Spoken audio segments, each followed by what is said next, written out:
When I was in Rome, I had a great conversation with Father Daniel. Father Daniel is grateful for every day he gets to spend in Rome. He had the opportunity to spend some time with Pope Leo at the canonization of Blessed Carlo Acutis. Now, without further ado, let's get into it.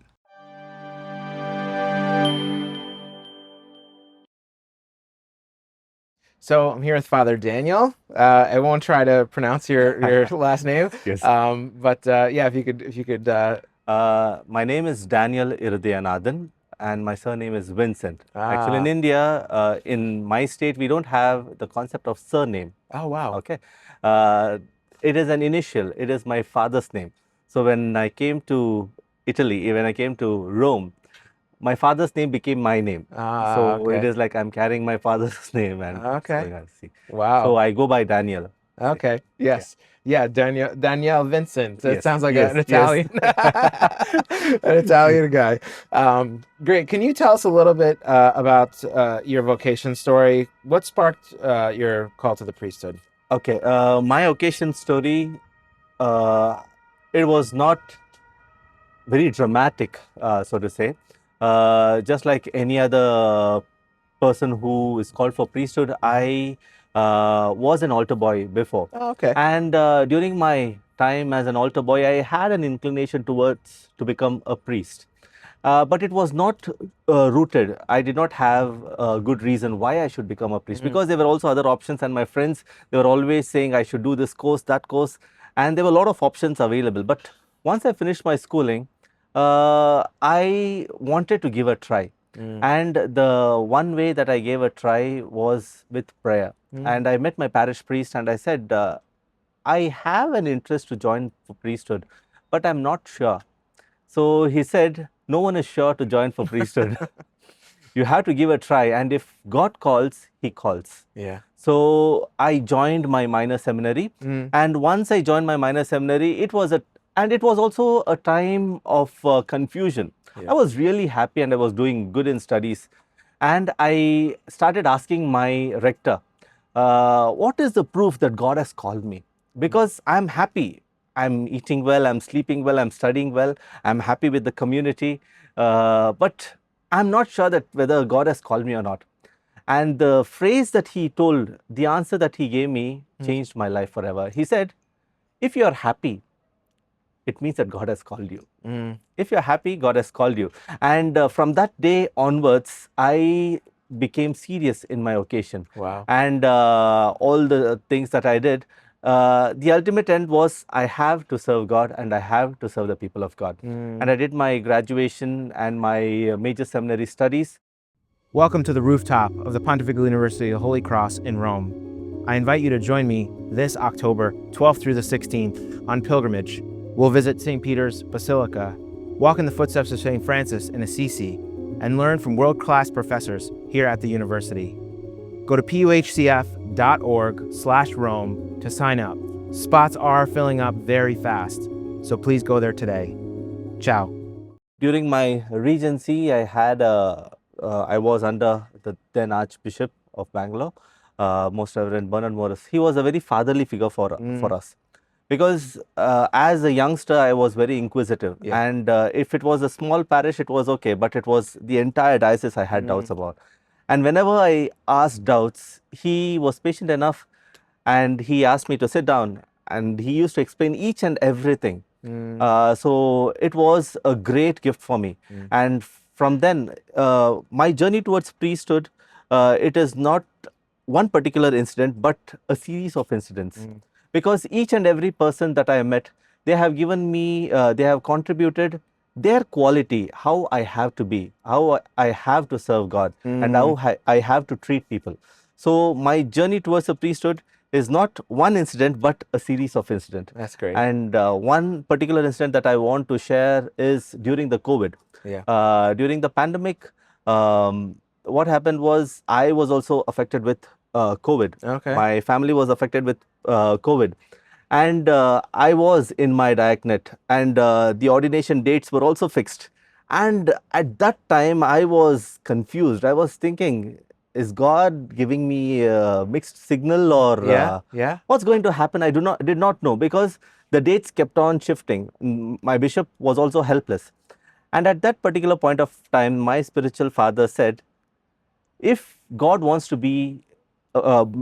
you to be a priest, he will make you a priest. Yeah. Don't worry about the timeline. Don't worry about the ordination. Yeah. He has a plan. He has a gift for you, Yeah. and he will give the gift for you. Yeah. So that turned out well. And all the appointments that I have been given, it's been a great gift for me, because it has not only added years of priestly service, but it has also built my priestly life. How I see people, how I treat people has entirely changed because of the ministry that I have done over the period of years. That's beautiful. That's beautiful. Before heading to Rome, you served as assistant parish priest at Sacred Heart Catholic Church. Yes. What experiences from your ministry there, joyful celebrations, pastoral challenges, or everyday encounters with the faithful, best prepared you for this new chapter at Santa Croce? Okay. Sacred Heart Church is very close to my heart. My second name, Irudayanadhan, okay, it is closely connected to Sacred Heart. Okay. So that parish was the third appointment that I was given. The first appointment was a mission service where I had gone to the northeast part of India. It was an eye-opener for me. The second parish was also a city parish, and third is Sacred Heart Church. This church is close to me because the way people treated me was entirely different. Whenever I visited them or they visited me, they treated me as one among their family. It was not like a priest is going to come, a person outsider is going to come. It was not like that, but it was like our own family member is coming to visit us. There was a sort of affinity, a loving relationship that I could feel. Wow. And closer to the parish, there were two hospitals that were there. And both the hospitals, we also served as a chaplain for those hospitals. And visiting the sick also played a very important role during my ministry in Sacred Heart Church. Oh, wow. Because it was not only my parishioners whom we met, but also people of different faith who were there and who wanted prayer, who wanted consolation. And it is there I understood that people not only call priests for blessing, for happy occasions, but also especially in times of need. And priest is a person who is always there for the people, especially in times of need. Wow. So this parish broadened my perspectives. And another important incident is during my tenure as assistant parish priest, my parish priest became the auxiliary bishop of my diocese. So it was an added responsibility, because once he was named the auxiliary bishop, he said, instead of searching for another secretary, you be my secretary. Oh, wow. So it was an added responsibility, but with responsibility, I became responsible. That's all I could say. So Sacred Heart Church has a very big place in my heart, because it has molded me, it has guided me, and it has shown me the true love that I have witnessed. Wow. Wow. Can you tell me a little bit about just your state in India? Yeah. And what is it like? Is it very large or India, it's a large country. Yeah. Okay, but to be frank, I have not visited all the countries in India. Your specifically your state in my India. state, it is a big state. We have close to 140 parishes. Oh, wow. In my diocese alone, and close to 200 priests working in the diocese. Okay, so it's relatively a large diocese. Yeah. And it is working the diocese is different, because we have to be equipped with languages, because it is a cosmopolitan city, wherein people from different walks of life come. There are a lot of migrants who come and settle in Bangalore for their work along with their family, and we have to cater to the needs of them as well. So it is not one language but multiple languages, and we have to cater to their needs. So working in my diocese is challenging, but at the same time it is also enriching, because you come to know a lot of different cultures. So it is a nice exposure. Oh, that's beautiful. Can you tell me a little bit about just when you found out that you were coming to Rome, and has it been challenging coming here from India? I'll never forget the day when Bishop told me that I'll be coming to Rome. I wanted to study. Okay, a few of the priests who were there in my diocese, they said, you go to Rome for your scope, it will be good there. And I did not know where to go. And one alumni from Santa Croce, he said, you go to Santa Croce, it will be good for you. Yeah. So when I applied, I was skeptic. I did not know whether I will get through any other thing. And my bishop also said, have a second opinion because we do not know. And I remember it was during the Holy Week on Monday, Thursday morning, he called me and he said, Daniel, I want to meet you. And when I went and sat in front of him, he said, I think your prayers have worked. You have been accepted into Santa Croce. Wow. And it was a very beautiful scene for me because getting the wonderful news on Monday, Thursday, I have prayed because I place everything in prayer, and all my priest friends said, give it to God and let him do the rest. Yeah. So I prayed and I just forgot. I asked few people, pray for me, pray for this intention. But when I got the news that I have been accepted in Santa Croce, it was a really joyful news. Wow. And more than me, when I told the people, my parishioners, that I have been accepted to Santa Croce, they were really happy. Happy for the news, happy for me. Yeah. So that was about the news. That was about the call towards Santa Croce. Yeah, that's amazing.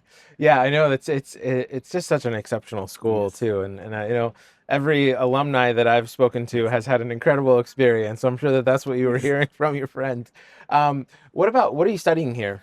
I'm studying moral theology, licentiate in moral theology. Beautiful, beautiful. And how do you think that will help you when you get back to your home diocese? The reason that I had chosen moral theology is that I had a lot of inclination towards bioethics, towards family, because I had already worked in those fields in my diocese. Okay. And after working not working as chaplain, but serving in the hospitals in the parish, I thought that my calling was towards this field, to enlighten people more about the morality part, explain about the bioethical part.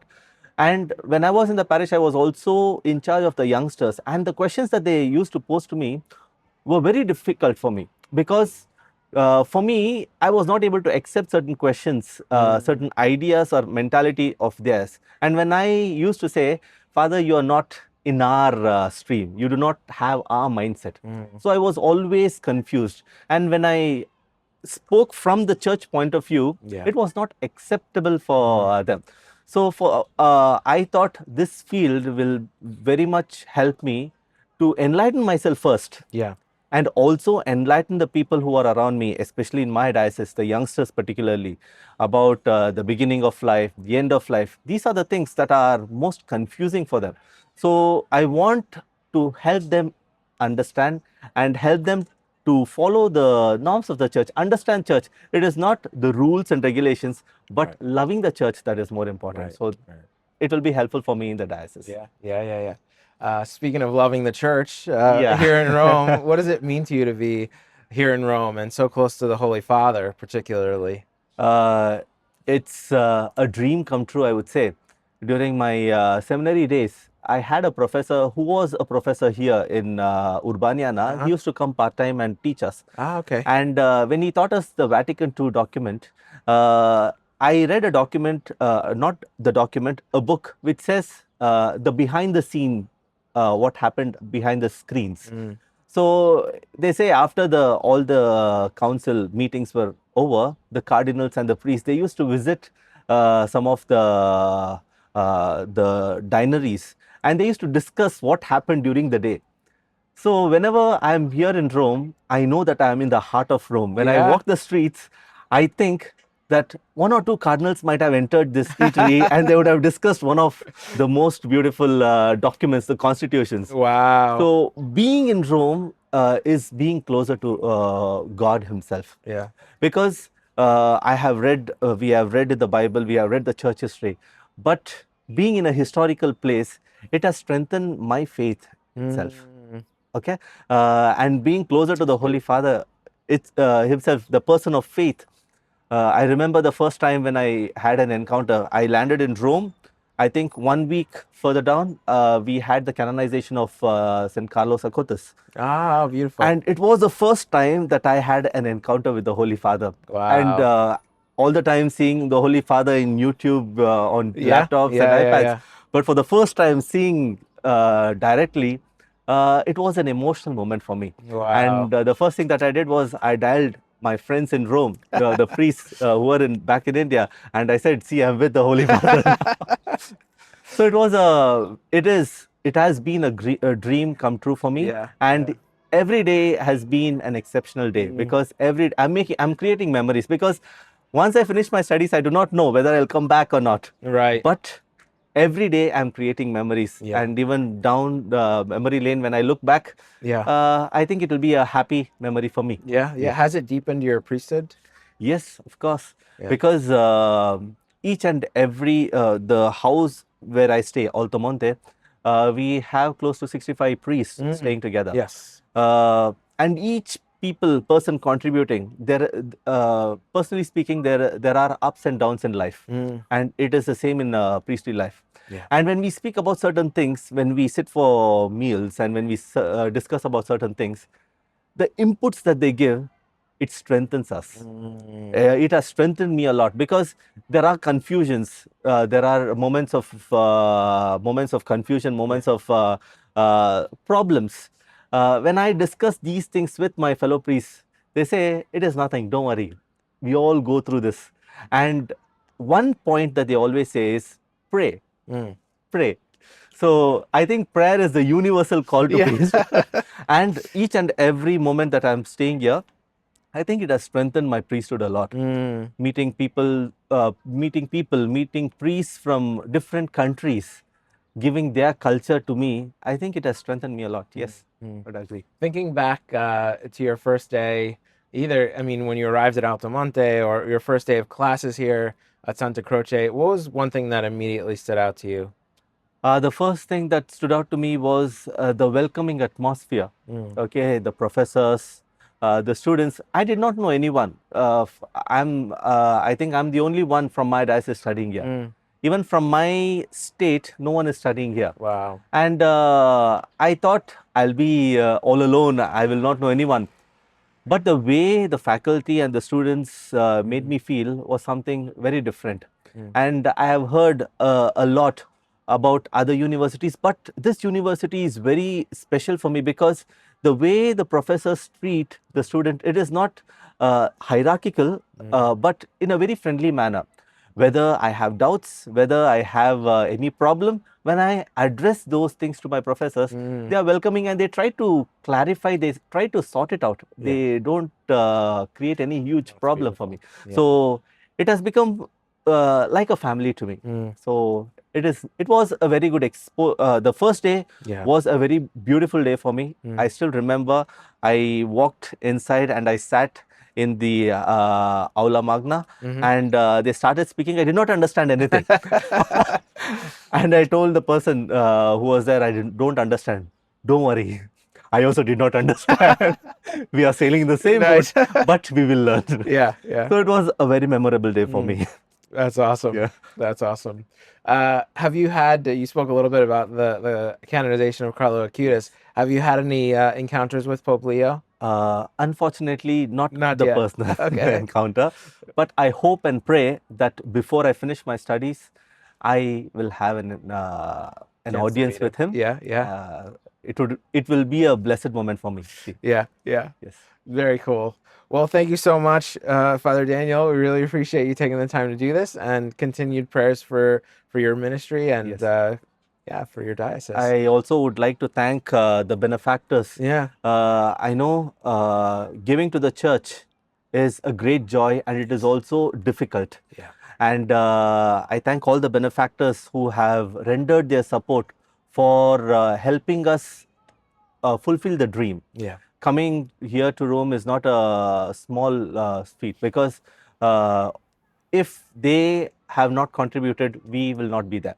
So I thank the benefactors wholeheartedly for their support, for their prayers, and I would request them to continue, all the priests who are here, Yeah. in their prayers, so that we may fulfill the mission that God has entrusted to us. Thank you so Amazing. much for your time Yeah. and for this meeting. Thank you. Thank you, Father.